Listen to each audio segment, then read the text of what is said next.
ప్రధాని నరేంద్ర మోడీ నేతృత్వంలో అంతర్రాష్ట్ర మండలి సమావేశం జరగబోతోంది. అన్ని రాష్ట్రాల ముఖ్యమంత్రులు, కేంద్ర మంత్రులు ఈ సమావేశంలో పాల్గొనబోతున్నారు. ముఖ్యంగా తెలుగు రాష్ట్రాల సీఎంలు కేంద్రానికి ఏం చెప్పబోతున్నారు, విడిగా మళ్ళీ ప్రధానితో భేటీ అవకాశం ఉందా, విభజన సమస్యలతో పాటు తెలుగు రాష్ట్రాలకు రావాల్సిన నిధుల గురించి మాట్లాడే అవకాశం ఉందా, ముఖ్యంగా హైకోర్టు విభజన 9-10 షెడ్యూల్ అంశాల గురించి కూడా ప్రస్తావనకు వస్తుందా, ఒకవేళ ప్రధాని స్పష్టమైన హామీ ఇస్తే పార్లమెంట్ సమావేశాల్లో అనుకూలంగా వ్యవహరిస్తామని తెలంగాణ ముఖ్యమంత్రి కేసీఆర్ వ్యాఖ్యానించినట్టుగా వార్తలు వస్తున్నాయి.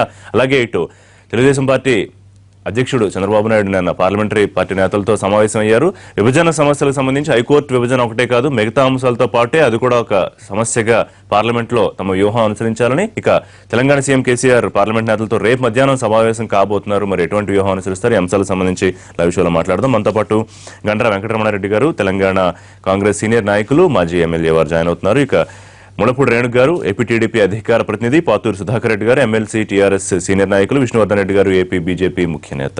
రైట్, సుధాకర్ రెడ్డి గారు మీతో ప్రారంభిద్దాం. ఏం చేయబోతున్నారు, ఎటువంటి వ్యూహం అనుసరిస్తున్నారు, దానికన్నా ముందు ఏం చెప్పబోతున్నారు? అంతరాష్ట్ర మండలి సమావేశంలో దాదాపు 15 ముఖ్యమంత్రులు పార్టిసిపేట్ చేస్తున్నారు. దాదాపు 10 ఏళ్ల తర్వాత జరుగుతున్న సమావేశం. సరే, ఒకటి మొత్తం కీలకమైన అంశాలు ఆధార్ కార్డు కానివ్వండి, లేకపోతే కేంద్ర రాష్ట్ర ప్రభుత్వాల మధ్య సంబంధాలు రిలేషన్ ఒకటైతే, తెలంగాణకు సంబంధించి ముఖ్యమంత్రి ఏం కావాలని అడగబోతున్నారు? అంటే గత 2 సంవత్సరాల నుంచి పునర్విభజన చట్టంలో ఉండేటువంటి అంశాలు పలు పర్యాలు ప్రస్తావిస్తూనే వచ్చినాం. అయినప్పటికీ కూడా చాలా సంవత్సరాల తర్వాత ఇలా అంతర్రాష్ట్ర మండలి సమావేశం జరుగుతుంది కాబట్టి మౌలిక అంశాలు ఏవైతున్నాయో, ఇలా హైకోర్టు విభజన కానివ్వండి, అదేవిధంగా జల వివాదాలు ఏవైతున్నాయో వాటి గురించి కూడా ప్రస్తావిస్తారు. ఇంకా మౌలికమైనటువంటిది ఏంటంటే విద్యా విషయంలో గతంలో ఎస్ఎస్ఏ గానీ ఆర్ఎంఎస్ఏ గానీ భేటీలో మాత్రమే మాట్లాడే అవకాశం ఉంటుంది. దాంట్లో కూడా సమావేశంలో మాత్రం అంతర్రాష్ట్రంలో ఉండేటువంటి దాని గురించి పరిమితం అవుతారు. ఆ పరిమితమైనప్పుడు మాత్రం స్పష్టంగా ఇగో తెలంగాణ రాష్ట్రానికి సంబంధించినటువంటి అంశాలు ఇవి ఉన్నాయి అనేటువంటిది ప్రస్తావించి దానికి అనుగుణ్యంగా ఏమన్నా మనకు సరి అయినటువంటి సూచనలు వచ్చినట్టయితేనేమో రేపు ఉండేటువంటి వ్యూహం పెట్టి ఉంటుంటది. ఇవాళ సూచనలు ఏ విధంగా ఉంటాయో దాన్ని బట్టే రేపు అందరూ పార్లమెంట్ సభ్యులతో మాట్లాడుతున్నారు. ముఖ్యంగా ఎజెండాలో ఉన్న అంశాల్లో ఆధార్ వ్యవహారం ఒకటి, తర్వాత ప్రత్యక్ష నగదు బదిలీ అంశం ఒకటి, తర్వాత పూంచ్ కమిషన్ సిఫార్సులు కేంద్ర రాష్ట్ర ప్రభుత్వాలు, వీటి మీద తెలంగాణ ప్రభుత్వం స్టాండ్స్ ఏ విధంగా ఉండబోతుంది? తప్పకుండా మేము సానుకూలంగానే మొదటి నుంచి కూడా మా ముఖ్యమంత్రి గారు చెప్తూ వస్తుండు. కేంద్ర ప్రభుత్వం యొక్క వారి పరిస్థితులను బట్టే మనం కూడా నడవవలసి వస్తుంది కాబట్టి వారి సహాయ సహకారాలు తప్పనిసరిగా ఉండాలనేటువంటి దాంట్లో మా ముఖ్యమంత్రి గారు మొదటి నుంచి కూడా చెప్తూ వచ్చాను. కాబట్టి వారే సరి అయినటువంటి రీతిగా స్పందిస్తలేరు అనేటువంటి విషయం కూడా చెప్తూ వచ్చినాం. కాబట్టి ఇలా కేంద్రం సరిగా స్పందించారు.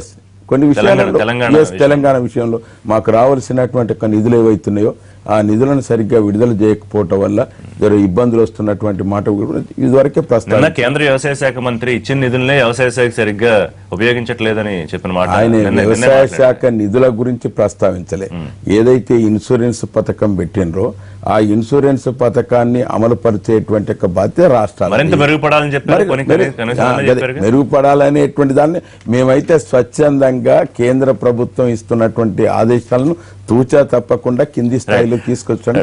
తెలంగాణ ప్రభుత్వం, తెలంగాణ సీఎం కేసీఆర్ ఢిల్లీలో ఏ అంశాల మీద ఫోకస్ చేయాలి? ముఖ్యంగా అంతర్రాష్ట్ర మండలి సమావేశంలో కానివ్వండి, విడిగా భేటీ అయితే ఆ సమావేశంలో కానివ్వండి.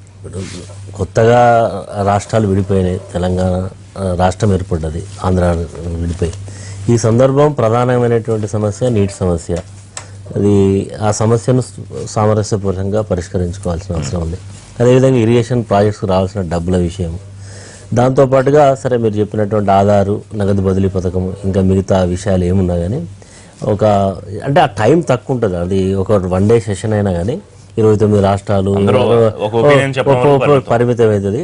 దీని అన్నిటికంటే కూడా ముఖ్యమంత్రి గారు ప్రధానమంత్రితో అపాయింట్మెంట్ తీసుకొని వివిధ శాఖలకు సంబంధించినటువంటి మంత్రులతో కూడా రాష్ట్ర విభజనకు సంబంధించినటువంటి అంశాలు అన్ని కూడా ఇదివరకు చెప్పినా ఇది ఈ సందర్భంలో చెప్పుకునే అవకాశం ఉంటుంది. కాబట్టి దీనివల్ల ఏంటంటే రాష్ట్రానికి కావాల్సినటువంటి అన్ని సమస్యలకు ఒక సమస్య పరిష్కారమే అవకాశం. ఎందుకంటే రేపు ఎల్లుండి నుంచి కూడా పార్లమెంట్ అయితే వస్తూ ఉన్నది కాబట్టి, పార్లమెంటు కూడా ఉంది కాబట్టి పార్లమెంటు ముందు పెట్టినటువంటి సమావేశంలో అన్ని విషయాలు చర్చించి మరి దీన్ని కూడా ఎంతసేపు సెంటిమెంటల్గా కాకుండా ఒక ఇష్యూను పరిష్కరించాలనే దిశలో పొలిటికల్ అది రాకుండా రియల్గా ఈ సమస్యను పరిష్కారం చేసేటువంటి దిశలో రాష్ట్ర ముఖ్యమంత్రులు ఇద్దరు కూడా సుధాకర్ రెడ్డి గారు చెప్పిన అంశంతో కేంద్రం రాష్ట్ర సంబంధాల మధ్య కొత్త బీజేపీ తెలంగాణ నిర్లక్ష్యం లేకపోతే వివక్షపూరిత ధోరణితో వ్యవహరిస్తున్న అంశం మీద? బీజేపీ ప్రభుత్వం వచ్చిన తర్వాత గతంలో ఉండేటువంటి ఫైనాన్స్ కమిషన్ తీసేసి వారి నీతి ఆయోగ్లో డబ్బులు డైరెక్ట్గా ఇచ్చినప్పుడు వారే హర్షం వ్యక్తం చాలా పెద్ద ఎత్తున ఇచ్చిన మాకు చాలా ఎక్స్పెక్టేషన్స్ అనుగుణంగానే వచ్చినాయని చెప్పారు.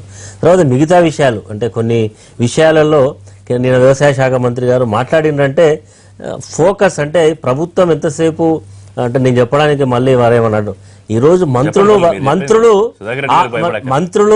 వారికి కావాల్సినటువంటి స్వేచ్ఛ లేకపోవడం. ఈరోజు ఎవరి శాఖకు వాళ్ళు కనుక నిజంగా స్వేచ్ఛ ఉంటే నెగోషియేట్ చేయడంలో ఈరోజు వ్యవసాయ అన్ని శాఖలు ఎవరు చూస్తున్నారంటే ఆ ముగ్గురే చూస్తున్నారు అంతే. ఇక నేను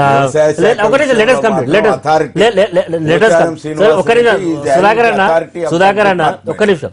ఇప్పుడు కీలక శాఖలన్నీ కూడా ప్రధాన వ్యక్తులు మా ముఖ్యమంత్రి గారు కేటీఆర్ హరీష్ గారి దగ్గర, మిగతా శాఖలు కొన్ని ఉన్నాయి అక్కడ ఇక్కడ వ్యవసాయ శాఖ లేకపోతే విద్యాశాఖ అంటే వారి శాఖలను నిజంగా రివ్యూ చేయడంలో కానీ కేంద్రంలో ఉండేటువంటి ప్రభుత్వాలతో ఆ మంత్రులను కలవడం కానీ ఆ స్వేచ్ఛ ఉన్నట్టు కనబడడం లేదు. ఎందుకంటే అదే ఆ రకమైనటువంటి రీజనల్ పార్టీస్ లో ఆ స్వేచ్ఛ ఉందా లేదా ముఖ్యంగా తెలంగాణ ఆ రకంగా ఉంటే మాత్రం నిజంగా ఈ రోజు ఇరిగేషన్ శాఖ 300 కోట్ల సమావేశంలో ఏం గురించి మన గురించి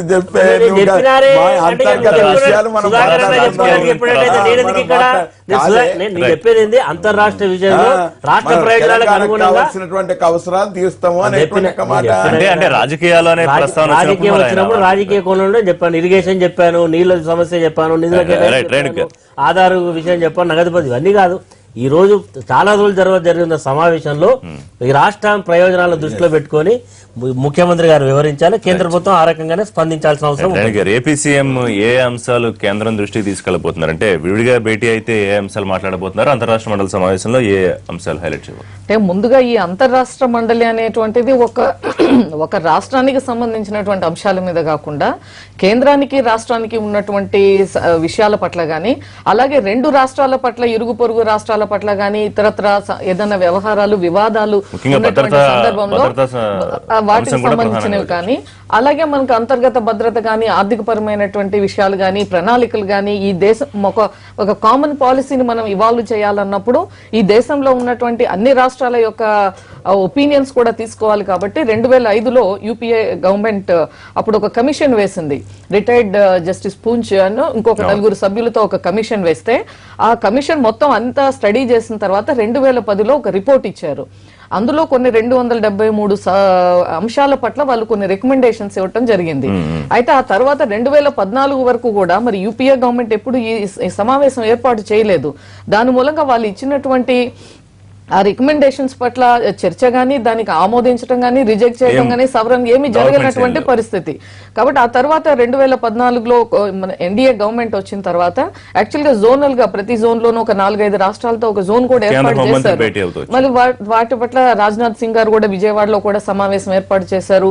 అప్పుడు సిఎస్లు డీజీపీలు అందరూ కూడా ఆ రాష్ట్రాల వాళ్ళు వచ్చి ఒక చర్చించిన తర్వాత 10 తర్వాత జరుగుతా ఉంది. కాబట్టి ఈ రోజు ఈ చర్చించినటువంటి అంశాల అన్నిటి పట్ల మళ్ళీ ఈ రోజు ఒక ఏకాభిప్రాయమా లేకపోతే దాని మీద ఒక ముఖ్యంగా ఈ అంశాల మీద భిన్నాభిప్రాయాలు ఉన్నాయా? ఆధార్ కానీ ప్రత్యక్ష నగదు బదిలీ అనేది మీరు మొదట్లో తీసుకొచ్చిన మేము నగదు బదిలీ ఒకటి చూస్తే మేము 2009లో మా యొక్క మేనిఫెస్టోలోనే చెప్పాము. అప్పుడు ప్రతి ఇంటికి కూడా ఈ గవర్నమెంట్ స్కీమ్స్ అన్ని కూడా మన గతంలో ఎన్నో సందర్భాలు వాజ్పేయి గారు అన్నారు, ఈవేళ రూపాయి వేస్తే మనము లబ్ధిదారుడికి 30 పైసలు కూడా చేరనటువంటి పరిస్థితి.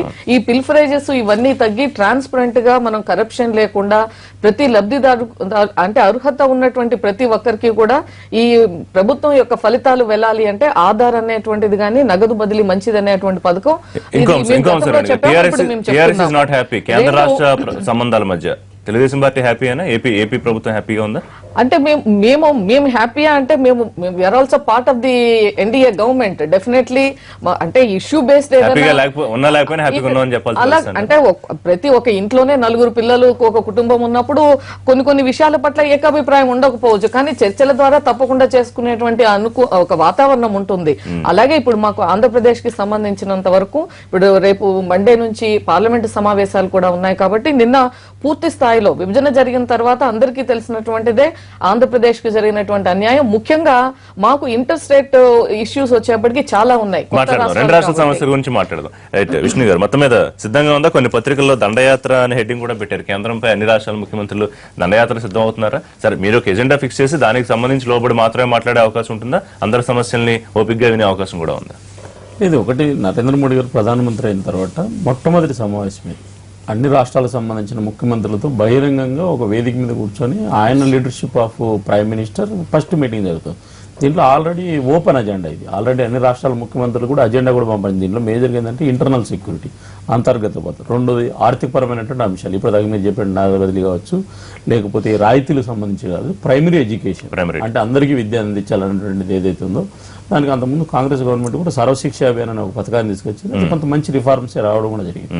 దాంతోపాటు ఈ యొక్క హెల్త్కు సంబంధించినటువంటి అగ్రికల్చర్ మేజర్ సెక్టర్, దీనికి సంబంధించిన విషయంలో ఓపెన్ అజెండా అది అన్ని రాష్ట్రాలకు సంబంధించిన ముఖ్యమంత్రులు. దీనికి కేంద్ర ప్రభుత్వం నుంచి కూడా ఏంటంటే 17 మంది కేంద్ర మంత్రులను ప్రత్యేకంగా ఈ సమావేశానికి ఆహ్వానించడం జరిగింది.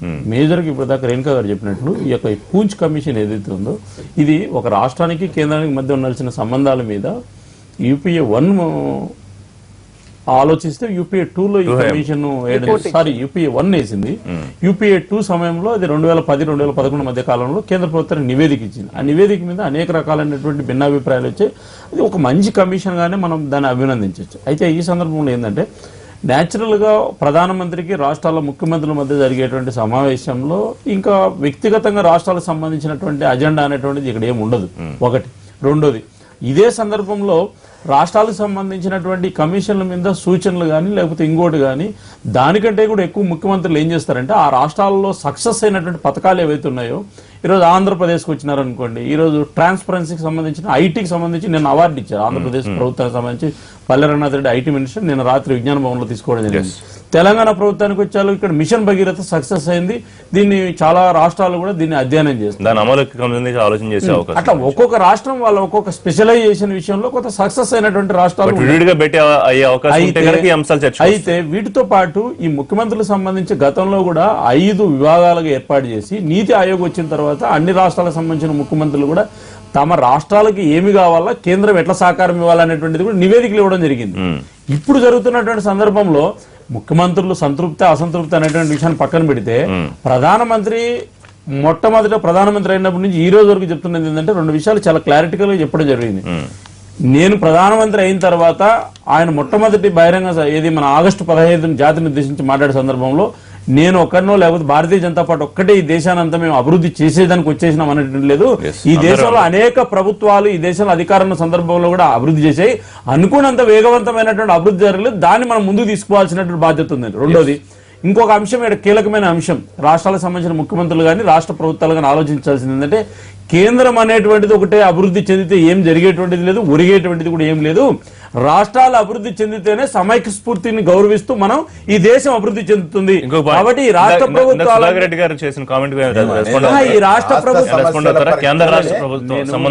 సమస్యల పరిష్కారమే ప్రధానమైన ఎజెండా. ఒకటి సుధాకర్ రెడ్డి గారు చెప్పినా నేను చెప్పిన ఇంకోరు చెప్పినా దాన్ని మనం ఆహ్వానించదగ్గ అంశం. అయితే ఇక్కడ ఏంటంటే గిల్లి కజ్జాలు పెట్టుకోవాల్సినట్టు అవసరం లేదు.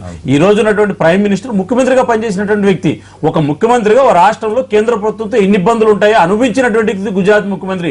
NDC మీటింగ్ లో బహిరంగంగా ప్రధానమంత్రిగా ఉన్న మన్మోహన్ సింగ్ గారికి ఆయన లేచి ఈ ఇబ్బందులు ఉన్నాయి ముఖ్యమంత్రులు అనేటువంటి ఉద్దేశంతో ప్రణాళిక సంఘాన్ని ఎందుకు రద్దు చేయాల్సి వచ్చిందంటే రాష్ట్ర ప్రభుత్వాలు సొంత డబ్బును ఉపయోగించుకోవాలనే సందర్భంలో కూడా కేంద్ర ప్రభుత్వం అనుమతి తీసుకోవాల్సినటువంటి సందర్భంలో అనేక ఇబ్బందులు పడి ఆ పథకాలను నిర్వీర్యం అయిపోతున్న సందర్భంలో రాష్ట్రాలకు స్వేచ్ఛ కోల్పోయినారనే ఉద్దేశంతోనే ఈ ప్రణాళిక సంఘం ఆధ్వర్యంలో నీతి ఆయోగ్యం తీసుకొచ్చి నీతి ఆయోగ్ కూడా కేంద్ర ప్రభుత్వానికి సంబంధించిన అధికారుల్లో లేకపోతే అక్కడ ఉన్న సెక్రటరీలో కూర్చొని దాన్ని తయారు చేయకుండా ముఖ్యమంత్రుల యొక్క సమక్షంలో 5 విభాగాలు ఏర్పాటు చేసి మీకు ఎట్లుండాల, మీకు రాష్ట్రాలు స్వేచ్ఛగా పనిచేసేదానికి కేంద్రం తయారు చేసేటువంటి నీతి ఆయోగ్ ఎట్లుండాలని ముఖ్యమంత్రులకి అధికారం ఇచ్చినటువంటి ఈ దేశంలో ప్రధానమంత్రి చిన్న బ్రేక్ తీసుకుందాం. లైవ్ మండలి సమావేశం తర్వాత ముఖ్యమంత్రులు కలిసే అవకాశం ఉంటుందా, అలాగే ముఖ్యమంత్రులు విడిగా ప్రధానితో భేటీ అవకాశం ఉంటుందా? రమణారెడ్డి గారు, ముఖ్యమంత్రులు ఇద్దరు కలుసుకుని చాలా కాలం అయింది సందర్భం, మరి ఈసారి ఏమన్నా కలుసుకునే అవకాశం ఉంటుందా? పత్రికల్లో కలుసుకుంటే మాట్లాడుకుంటారు, ఖచ్చితంగా కలుసుకుంటే వాళ్ళు బాగానే మాట్లాడుకుంటారు. అయితే ముఖ్యంగా విభజన సమస్యలకు సంబంధించి ఒకవేళ ప్రధానితో భేటీ అయితే అవకాశం ఎంతవరకు ఉంటుందని మీరు భావిస్తున్నారు? ఎందుకంటే ఏపీ సీఎం చాలా క్లియర్ గా చెప్తున్నారు, హైకోర్టు విభజన ఒకటే సమస్య అని తెలంగాణ రాష్ట్రం ఫీల్ అవుతుందేమో, ఇంకా చాలా విభజన సమస్యలు ఉన్నాయి, అది కూడా వాటితో ఒక సమస్య, అన్ని ఒకేసారి సాల్వ్ అవ్వాలి అని. అంటే ఈరోజు దేశంలో అన్ని రాష్ట్రాలు వేరు, ఈ 2 రాష్ట్రాలు వేరు. ఎందుకంటే కొత్తగా రాష్ట్ర విభజన 2 రాష్ట్రాలు ఏర్పడ్డాయి కాబట్టి ఈరోజు జరిగేటువంటి సమావేశం తర్వాత గవర్నర్ ఎట్లయినా ఆ రకమైనటువంటి ప్రయత్నం చేసినా అదేం కొలికి వస్తలేదు కాబట్టి ఈరోజు అట్లీస్ట్ ప్రధానమంత్రి, హోంమంత్రి, 2-3 మంత్రులు, లా మినిస్టర్లు అందరూ కూడా కూర్చొని సమస్యకు శాశ్వత పరిష్కారం ఇచ్చేటువంటి ప్రయత్నం చేయాలి. ఎందుకంటే ఇది ఒక రకమైనటువంటి విడిపోయిన సందర్భంలో కూడా వైరుధ్య వివాదాస్పదం కాకుండా ఉండాలంటే ప్రైమ్ మినిస్టర్ ఇనిషియేట్ చేసి కూర్చోబెట్టి 2 ముఖ్యమంత్రులతోటి 1-to-1 మాట్లాడి, ఇద్దరిని ఒకసారి కూర్చోబెట్టి మాట్లాడి ఈ సమస్యకు మనం ఊహిస్తూ ఉంటారా, ఉంటుందా అటువంటి ఉండాలని కోరుకుంటున్నాం. ఎందుకంటే ఆయన ఇంతకుముందే మా విష్ణు చెప్పాడు, ఆయన ఒక చీఫ్ మినిస్టర్ చేశాడు, ఆయనకు బాగా సమస్యలు తెలుసు అండి. ముఖ్యమంత్రిగా చేసినటువంటి పాలనాపరమైన అనుభవం ఉండేటువంటి ఒక ప్రధానమంత్రికి ఈ రాష్ట్రాల్లో ఉండేటువంటి సమస్యలు, మొన్నటి వరకు కోర్టులో ఉండేటువంటి లాయర్స్ స్ట్రైక్ కావచ్చు, లేకపోతే నీటి మీద ఒక రకమైనటువంటి ఫీలింగ్స్ కావచ్చు, ఇవన్నీ ఉన్నాయి కాబట్టి ఇవన్నిటికీ సమస్య ఏంటంటే ఒక భారతదేశానికి ప్రధానిగా ఉండేటువంటి పెద్ద మనిషిగా 2తో మాట్లాడి 1-to-1 మాట్లాడి ఈ సమస్యను పరిష్కారం చేయాలి. ఎందుకంటే ఇప్పటికీ ఒక రకమైనటువంటి ఫీలింగ్స్ తెలంగాణలో కానీ ఆంధ్రలో కానీ ఉండాల్సిన అవకాశం లేదు. తీసుకెళ్లకుండా పరిష్కారం చేస్తే బాగుంటుంది. సుధాకర్ రెడ్డి గారు, ఏపీ సీఎం చాలా క్లియర్ గా ఏం చెప్తున్నారంటే హైకోర్టు విభజనకి అడ్డుపడడానికి అవకాశం ఏముంది, అంతా సానుకూలమే, కానీ దాంతోపాటు మిగతా సమస్యలు కూడా ఉన్నాయి కదా, 9th and 10th షెడ్యూల్ సమస్యలు, అవి కూడా సాల్వ్ అవ్వాలి కదా అని చెప్పి. తప్పకుండా. ఎందుకంటే మా ముఖ్యమంత్రి గారు రాష్ట్ర ఆవిర్భావ దినోత్సవ సందర్భంగా ఆంధ్రప్రదేశ్ ముఖ్యమంత్రి గారికి విజ్ఞప్తి చేశాం, ఇద్దరం సామరస్యంగా పరిష్కారం చేసుకుందాం, ఎప్పుడైనా చర్చలు చేసుకోవడానికి సిద్ధం మేము. కాబట్టి అక్కడ ఉండేవాళ్ళు తెలుగు వాళ్ళే, ఇక్కడ ఉండేవాళ్ళు తెలుగు వాళ్ళే, కాబట్టి తెలుగు వాళ్ళ యొక్క సమైక్యంగా ఉండాలనేటువంటి అభిప్రాయం నేను వెలిపిస్తున్నా. మీరు ముందుకు వస్తే మేము తప్పకుండా చర్చిస్తాం అనేటువంటి ఒక మాట చెప్పిండు. రెండవది ఏమిటంటే మా విష్ణు అన్నట్టుగా ప్రధానమంత్రి మన్మోహన్ సింగ్ ఉన్నప్పుడు ఎట్టనైతే మోడీ మాట్లాడిండో ఇప్పుడు కూడా మోడీ అట్లనే మమ్మల్ని మాట్లాడినిచ్చేటట్టుగా చేయాలి. మా విషయాలు ఏవైతున్నాయో రాష్ట్రంలో ఉండేటువంటి ప్రధానమైనటువంటి మౌలిక అంశాలు వాటిని మాట్లాడినప్పుడు వాటి గురించి ప్రధానమంత్రి అవగాహన చేసుకుంటే ఏది చిక్కుముడు ఉండేటువంటి అవకాశం ఉన్నది వాటిని ఏ విధంగా పరిష్కారం చేస్తాం. కాబట్టి ఇప్పుడు చంద్రబాబు నాయుడు తోటిను అదేవిధంగా చంద్రశేఖరరావు గారితో ఇద్దరు అంటే ఒకటి మీరు చాలా ప్రయారిటీ ఇష్యూగా తీసుకుంది హైకోర్టు డివిజన్. అయితే ఏపీసీఎం ఏమంటారంటే తెలంగాణ రాష్ట్రానికి ఏది ఆసక్తి ఉందో, ఏది అర్జెంట్ అని భావిస్తుందో దాన్ని ప్రయారిటీగా తీసుకుంటుంది, కానీ అన్ని అంశాలని అదే రకంగా పరిగణించాలని వారి వాదన. మేము మొదటి నుంచి కూడా ఒక అర్జెంట్ మేము హైకోర్టు అని అనలే. ఆ రోజు కూడా ఆంధ్రప్రదేశ్ విద్యా మండలి ఏదైతే ఉన్నదో దాన్ని విభజించడానికి కూడా మేమే ముందుకు వచ్చినాం. కాబట్టి మేము ఎక్కడ కూడా 9th and 10th షెడ్యూల్లో ఉండేటువంటి సంస్థలు ఏవైతున్నాయో వాటిని విభజన జరగద్దని మేము అంటలేం. మాకు ఇంకా విభజన జరగాలి, తొందరగా పరిష్కారం కావాలి. ఇవాళ మనం మౌలికంగా ఉండేటువంటి ఉద్యోగుల విభజన కమల్నాథన్ కమిటీది ఇంతవరకు పరిష్కారం అయితే లేదా. కాబట్టి అంత చిన్న సమస్య పరిష్కార ఇలా వైఫల్యం చెందినటువంటి కేంద్ర ప్రభుత్వం కాబట్టి ఇంత జటిలమైనటువంటి సమస్యలు పరిష్కారం చేసేట్లో ఇద్దరు ముఖ్యమంత్రులను కూర్చుండబెట్టి వాళ్ళతోటి పరిష్కార మార్గాన్ని సూచించి ఆ విధంగా పరిష్కారం చేస్తారు. ప్రధానితో భేటీ అయితే గనక అందులో హైకోర్టు విభజన స్పష్టమైన హామీ వస్తేనే పార్లమెంట్ సమావేశాల్లో ప్రభుత్వానికి, కేంద్ర ప్రభుత్వానికి, పార్టీకి అనుకూలంగా వ్యవహరించాలని టీఆర్ఎస్ వ్యూహం. కరెక్టేనా ఋషి గారు? తప్పకుండా. ఎందుకొరకంటే 2 సంవత్సరాల నుంచి కూడా ఓపిక పడుతూ వచ్చినాం. ఎందుకంటే మా దగ్గర ఉండేటువంటి న్యాయవాదులందరూ కూడా ఏ స్థాయికి పోయినరు, జడ్జిలు, న్యాయవాదులందరూ కూడా రోడ్న పడేటువంటి పరిస్థితి వచ్చింది. కాబట్టి మొదటి నుంచి కూడా మా తెలంగాణ ఉద్యమంలో అగ్రభాగాన నిలిచినటువంటి వాళ్ళు న్యాయవాదులు. కాబట్టి అది ప్రధానమైనటువంటి సమస్య ఉంటుంది, సహజం. ప్రయారిటీ అదే నేచురల్ గా. రైట్. రేణుక గారు, ముఖ్యంగా విభజన సమస్యలకు సంబంధించి ఈసారి పరిష్కారం అవుతుంది అనే పత్రికల్లో కథనాలు కానీ మనం కానీ మాట్లాడుకుంటున్నాం, కానీ అవకాశం ఎంతవరకు ఉంటుందని ఆశాభావం వ్యక్తం చేయొచ్చు? ముందుగా మేము ఫస్ట్ నుంచి కూడా మా పొరుగు రాష్ట్రాలతో ఒక స్నేహ సంబంధమైనటువంటి ఇదే కొనసాగించాలని కోరుకుంటా ఉన్నాం. ముఖ్యంగా విభజన జరిగింది కాబట్టి పునర్విభజన చట్టంలో పెట్టినటువంటి అంశాల పట్ల, చాలా విషయాల పట్ల మేము కోరుకుంటున్నప్పటికీ తెలంగాణ నుంచి ఇప్పుడు నీటి విడుదల విషయంలో కానీ, నీటి హక్కుల విషయంలో కానీ, అలాగే షెడ్యూల్ 9, 10 విషయంలో కానీ ఉమ్మడి సంస్థల విషయంలో ఈ మధ్యన సుప్రీంకోర్టు కూడా ఉన్నత విద్యా మండలికి సంబంధించి ఒక ఆర్డర్ ఇచ్చింది. దాన్ని ఇంప్లిమెంట్ చేయడానికి కూడా అది కూడా సహకరించినటువంటి పరిస్థితి.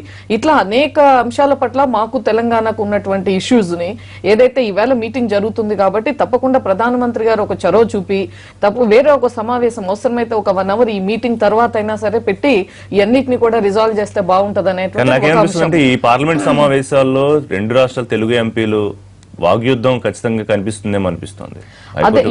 ఎందుకంటే వ్యూహాలు ఆ రకంగా సిద్ధం చేసుకుంటున్నారు. అందుకోసమే ఒక కోఆర్డినేషన్ కమిటీను ఒక మెంబర్ నైనా పెట్టి ఈ రెండింటిని కూడా మేము ఇంత ముందు గవర్నర్ గారి దగ్గర కూడా వెళ్ళాము. అనేక అంశాల పట్ల 2 ముఖ్యమంత్రులని కూర్చోబెట్టి ఇది సాల్వ్ చేయమండి అని చెప్పాము. అలాగే ఉమాభారతి గారిని కలిసినప్పుడు కూడా మేము చెప్పాము, ఎపెక్స్ కౌన్సిల్ ఏదైతే ఉందో మీరు ఆ సమావేశం ఏర్పాటు చేసినట్లయితే ఈ ఇరిగేషన్ ప్రాజెక్ట్స్ కి సంబంధించినటువంటి అంశాల పట్ల ఒక కొలిక్కి వచ్చేటువంటి అవకాశం ఉంది. ఇక్కడ మనం ఏమి యుద్ధపూరితమైనటువంటి వాతావరణాన్ని సృష్టించుకొని రాజకీయంగా లబ్ధి పొందాలని ఒకవేళ తెలంగాణ కోరుకుంటే మేము కూడా దానికి సిద్ధంగా ఉన్నాం.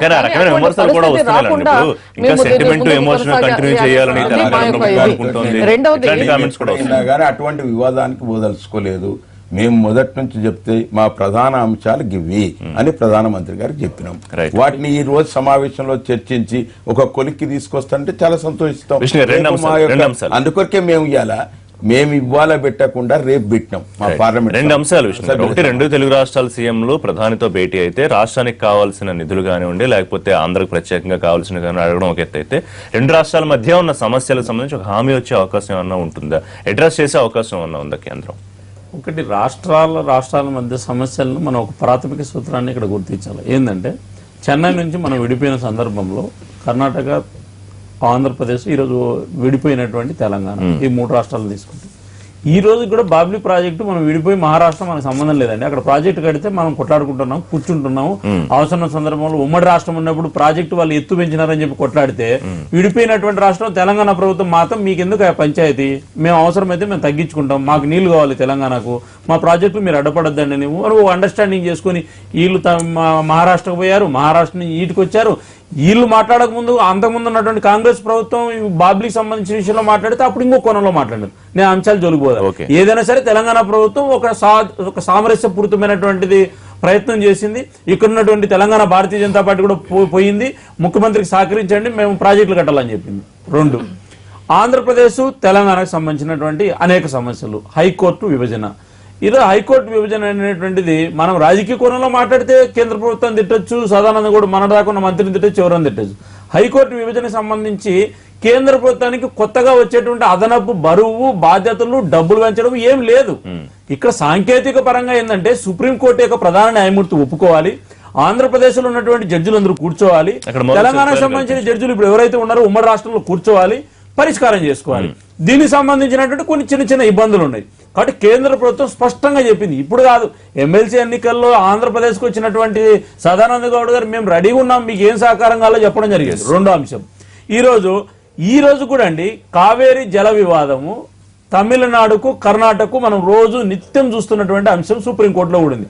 ఇక్కడ ఉద్దేశం ఏంటంటే నేను చెప్పదలుచుకున్నది, ఫస్ట్ ఈ 2 రాష్ట్రాల్లో ఉన్నటువంటి తెలంగాణ రాష్ట్ర సమితి, అటుపక్కన తెలుగుదేశం పార్టీ సెమీ జాతీయ పార్టీ, వాళ్ళు 2 రాష్ట్రాల్లో ఉండాలనుకుంటున్నారు. అవసరమైతే కర్ణాటక కూడా విస్తరించాలనుకుంటారు. తప్పు మరి అంటే దేశమంతా ఉంటే జాతీయ party, Congress party, even TRS party కూడా తెలుగు రాష్ట్రాల్లో కమాండ్ స్టేట్ ఉన్నప్పుడు ఎన్నికల్లో పోటీ చేసిందండి. మీకు తెలుసు లేదు, మా దగ్గర కూడా అభ్యర్థులు పెట్టారు వాళ్ళు. అంటే నేనేమంటున్నానంటే ఉంటే జాతీయ పార్టీలు ఉండండి, వీళ్ళు లేదా ప్రాంతీయ పార్టీలు ఉండండి. ఎందుకు అంటున్నానంటే కాంగ్రెస్ పార్టీ మీరు ఒకరి సుధాకర్ రెడ్డి గారు, నేను లాజికల్ కన్క్లూడింగ్ ఏంటంటే ఇప్పుడు మా వెంకటరమణారెడ్డి గారు ఎట్లంటే మాట్లాడలేరు. కారణం ఏంటంటే వాళ్ళు జాతీయ పార్టీ, జమ్మూ కాశ్మీర్లో ఒక విధానం పాటించాలి, ఆంధ్రాలో పాటించాలి, తెలంగాణ పాటించాల్సి వస్తుంది. మేము అవసరం ఉన్నప్పుడు మేము ఎమోషనల్ విషయాలు మాట్లాడేసి ఇంకా ఏం జరిగిపోతుంది, ఎంత అన్యాయం జరిగిపోతుందని మేము మాట్లాడలేము, వాళ్ళు మాట్లాడలేరు. అదే టీఆర్ఎస్ పార్టీ మాట్లాడగలుగుతుంది, తెలుగుదేశం పార్టీ మాట్లాడగలుగుతుంది. ఇక్కడ సమస్య ఏంటంటే తెలుగు రాష్ట్రాలకు సంబంధించిన ప్రజలు కాదండి, వీఆర్ హ్యాపీ. మేము తెలంగాణలో ఆంధ్రప్రదేశ్ సంబంధించిన ప్రజలు మేము చాలా హ్యాపీ ఉన్నాం. తెలంగాణకు సంబంధించినటువంటి బార్డర్ లో ఉన్న ప్రజలు కూడా చాలా హ్యాపీగా ఉన్నారు. ప్రజలకు సంబంధించి సమస్య ఎవరికి హ్యాపీగా ఉన్నారు. That is సమస్య not a ఎవరికి problem. రిషి గారు? It's not a problem. ఒక్క నిమిషం అండి. సమస్య ఎవరికి? సమస్య ఎవరికి? వీళ్ళ రాజకీయ పార్టీలు విస్తరణ కోసం. రేణుకా గారు వినండి పాయింట్. అయితే మీరు పాయింట్ వినండి. సంబంధాలు కొనసాగించే విధంగా మీరు మీడియేట్ చేయవలసినటువంటి అవసరం ఉంది. ఎపెక్స్ కౌన్సిల్ లో తీసుకోవాల్సిన చర్చల గురించి కూడా మాట్లాడారు. సో ఫైనల్ గా కేంద్రం రాష్ట్రాల సమస్యలు నా కన్క్లూడింగ్ అవకాశం. ఇక్కడ ప్రాబ్లం అంత ఏంటంటే 2 రాష్ట్రాలకు సంబంధించినటువంటి షెడ్యూల్ 9, 10 కాదు, 2 రాష్ట్రాలకు సంబంధించిన చిన్న చిన్న జల వివాదాలు కాదు. ఎందుకంటే క్లియర్ గా ప్రాజెక్టులకు సంబంధించిన విషయంలో ఉమ్మడి ఏదైతే విభజన బిల్లు ఏదైతే ఉందో దాంట్లో క్లియర్ గా చెప్పారు ఆన్ గోయింగ్ ప్రాజెక్టులు ఎవరు అడ్డుకునే హక్కు లేదనేటువంటిది. 2, కేంద్ర జలవనరుల సంఘం అనుమతి లేనటువంటి ప్రాజెక్టులు ఈలైనా ఆపాల్సిందే, ఆంధ్రప్రదేశ్ ప్రభుత్వమే ఆపాల్సిందే. 3వ అంశం. ఇక్కడ సమస్య ఏంటంటే నేను ఇంకొకసారి కూడా చెప్తున్నాను, దయచేసి జాగ్రత్తగా రేణుకా గారు వినాలి, సుధాకర్ రెడ్డి గారు కూడా వినాలి. వీళ్ళిద్దరికి సంబంధించింది అది. మీరు రాజకీయ కోణంలో ఈ రాష్ట్రాల విభజన సమస్యలను చూస్తున్నారు. ఇప్పటికైనా స్టాప్ చేయండి. తెలుగుదేశం ప్రభుత్వం, తెలుగుదేశం పార్టీనా లేకపోతే అక్కడ ఉన్నటువంటి అధికారుల మీరు ఒక సామరస్యపూరితమైనటువంటి పరిష్కారం రావాలి. ఇటు టీఆర్ఎస్ పార్టీ కూడా కేసీఆర్ గారు అవసరం ఉన్నప్పుడు ఎమోషనల్ విషయాలు మాట్లాడి పొలిటికల్ గా మాట్లాడి ఆంధ్ర వాళ్ళు నీళ్లు తీసుకుపోతున్నారు అని రాజకీయ అవసరాల కోసం ఎమోషనల్ విషయాలు ఆపేస్తే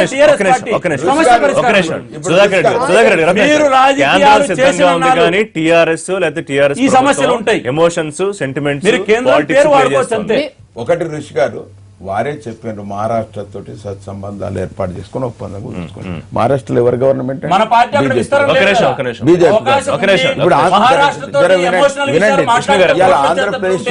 నిజామాబాద్ లో కూడా మీరు రెచ్చగొట్టారు. ఇలా ఆంధ్రప్రదేశ్ తోటి కూడా మాకు వైరం లేదు. ఎట్లనైతే కర్ణాటక అండ్ మహారాష్ట్ర తోటి ఒప్పందం చేసుకున్నారో మీరే ఆయన అన్న పాయింట్ చెప్పండి. వాళ్ళు సిద్ధంగా ఉన్నారు కానీ మీరు రాజకీయాల కోసం, మేము రాజకీయాలు అయితే లేనే మీరు వారికి పలు పర్యాయాలు మా ముఖ్యమంత్రి గారు, మా మంత్రులు అందరు కూడా వారికి విజ్ఞప్తి చేశారు.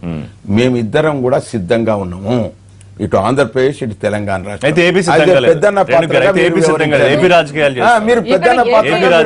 అవసరం లేదు. అనేక సందర్భాల్లో ఇనిషియేటివ్ తీసుకుందే చంద్రబాబు నాయుడు గారు. ఇప్పుడు విష్ణు గారు చాలా బాగా చెప్పారు, ఒక మంచి ఆర్బిట్రేటర్ లాగా అనమాట. బాగుండాలి, మీరు బాగుండాలి, అందరూ అంత all is good, all is well అని ఇండియా అలా చెప్తున్నారు పెద్దన్న పాత్రలా.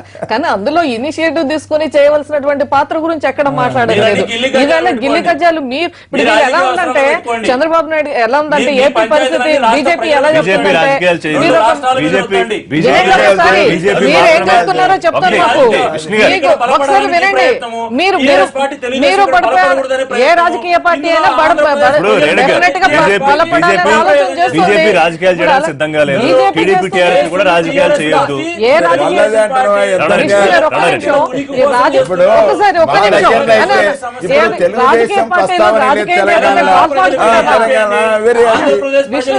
కేంద్ర ప్రభుత్వం సమస్యలు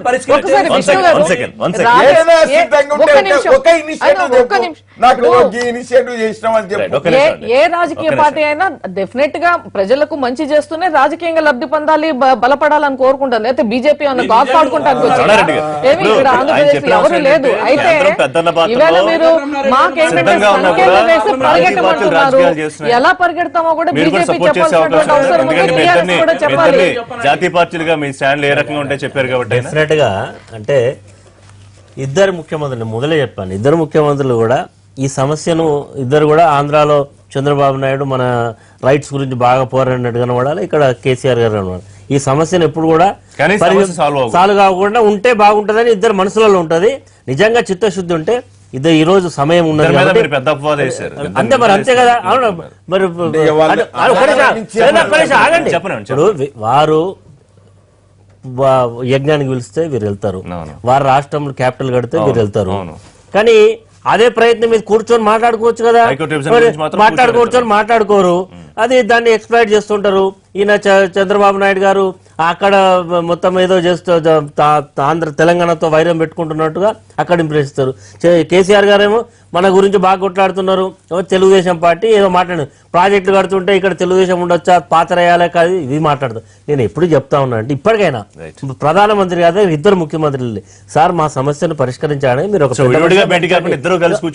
ఇద్దరు కలిసి మాట్లాడాలా, విడివిడిగా మాట్లాడాలి. ఇది మా ఒపీనియన్ ఇద్దరు చెప్పేసి ఇద్దరి దగ్గర ఒపీనియన్ ప్రధానమంత్రి గారు తీసుకొని సమస్య పరిష్కారం చేయాలి. రాజకీయ ప్రయోజనాలు పక్కకు పెట్టి రెండు ప్రాంతాల యొక్క అభివృద్ధి సంక్షేమము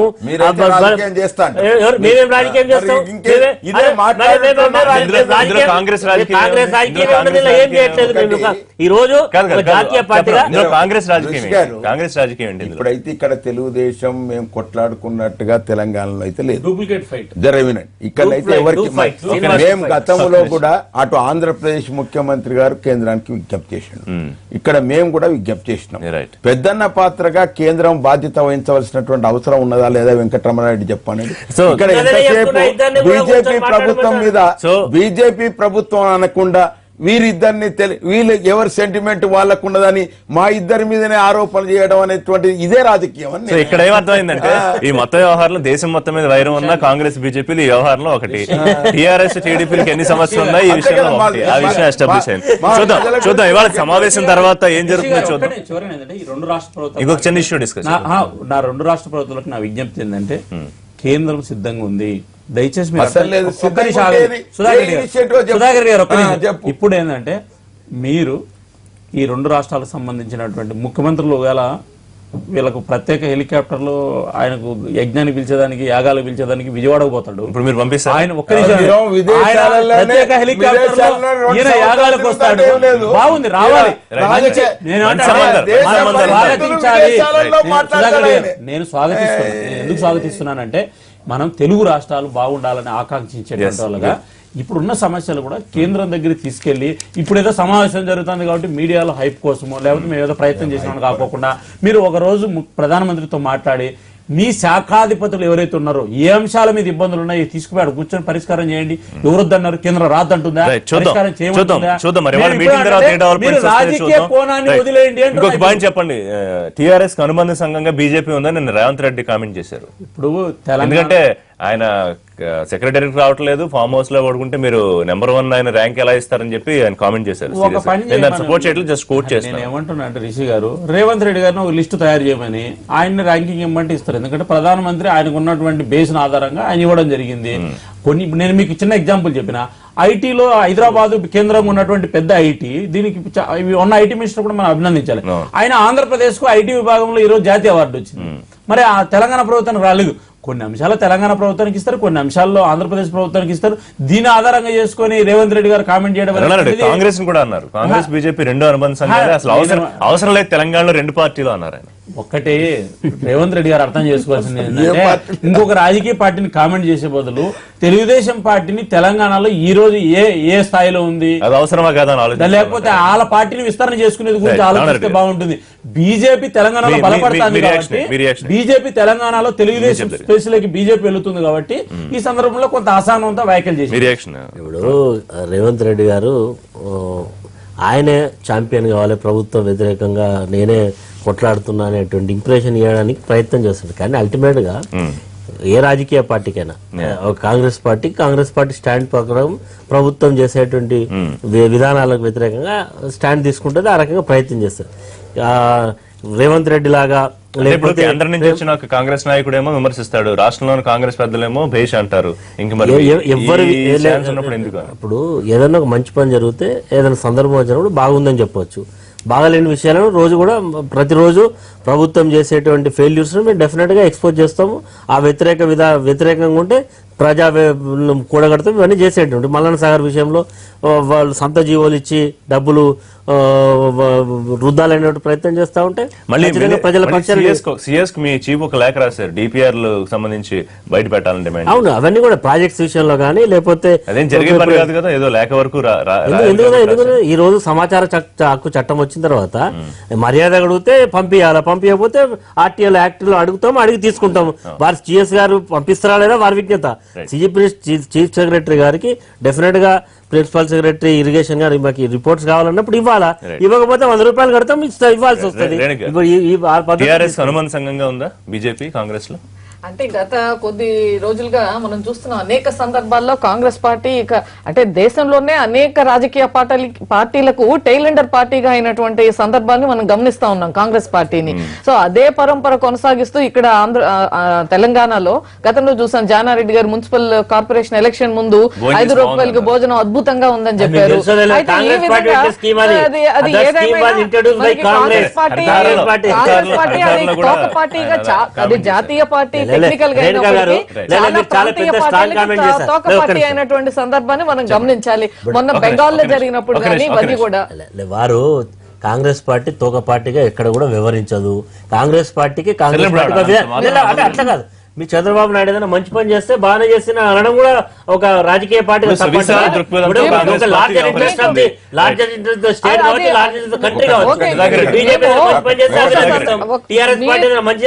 కానీ అట్లని కాంగ్రెస్ పార్టీ ఏదో తోక పార్టీగా వివరించదు.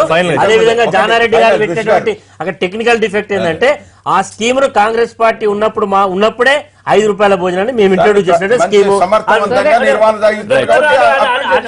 అంతేగాని మా విషయం ఏమన్నాడంటే మాది జాతీయ పార్టీలు, ఇవి ప్రాంతీయ పార్టీలు అనేటువంటి జాతీయ పార్టీలతోటి ప్రశంసించబడేటట్టుగా ఇలా టీఆర్ఎస్ పార్టీ ప్రాంతీయ పార్టీ ఆ విధంగా వివరిస్తున్నందుకు. ఎందుకంటే పాపం రేవంత్ రెడ్డికి ఏంటంటే ఇట్లా మాతోటైతే ఇక్కడ చేతనైతే లేదు, ఇక ఆ 2 పార్టీలైనా చేస్తాయో అనుకుంటే వాళ్ళు కూడా ప్రశంసించబట్టి ఇక నేనేం చేసేది పరిస్థితి అనేటువంటి రీతిగా వాళ్ళని ప్రాజెక్టులు టీపీఆర్లు బయటపెట్టే అవకాశం ఉందా? లేఖ రాస్తారు టీపీసీసీ గ్యారంటీ తప్పకుండా ఎన్నడైనా గానీ ఎవరైనా ప్రతిపక్ష పార్టీలో నిర్మాణాత్మకమైన సూచనలు ఇస్తే వాటికి అనుగుణంగా మేము మా దగ్గర పారదర్శకంగా ప్రభుత్వం అండి, ఇది ప్రజల ప్రభుత్వం. ఏదైతే ప్రజల గ్యారంటీ ఏదైనా చేస్తానికి సిద్ధంగా ఉన్నాం. చేసేటువంటి ఒక సత్తా ఉన్నటువంటి ఒక ప్రభుత్వం. ఇలా మీరు ఎక్కడన్నా దేశ విదేశాల్లో చూడండి, ఏదైనా చేయదలుచుకుంటే కేసీఆర్ మాత్రమే చేయగలుగుతాడు, ఎవరు చేయలేరు అనేటువంటి మాట వచ్చింది. నిజమే తోక పార్టీ. ఎందుకంటే మేము మమ్మల్ని కామెంట్ చేసిన రాజకీయ పార్టీ 13 రాష్ట్రాలకు ముఖ్యమంత్రులు ఉన్నారు, 282 పార్లమెంట్ సీట్లు ఉన్నారు. కాబట్టి మాతో పాపం మేము వాళ్ళతో కలిసి దేశంలో ఎన్నికలు పోటీ చేసాం. కాబట్టి ఒక కామెంట్ చేసేటప్పుడు ఒక ప్రాంతీయ పార్టీలకు సంబంధించిన వాళ్ళు, సబ్ ప్రాంతీయ పార్టీలకు సంబంధించినటువంటి వాళ్ళు, మీరు ఒక జాతీయ పార్టీలు కామెంట్ చేసేటప్పుడు మీకు ఎంతమంది పార్లమెంట్ సభ్యులు ఉన్నారు, ఎంతమంది ఇది వాళ్ళ లైవ్ షో. మరిన్ని లైవ్ అండ్ పొలిటికల్ అప్డేట్స్ కోసం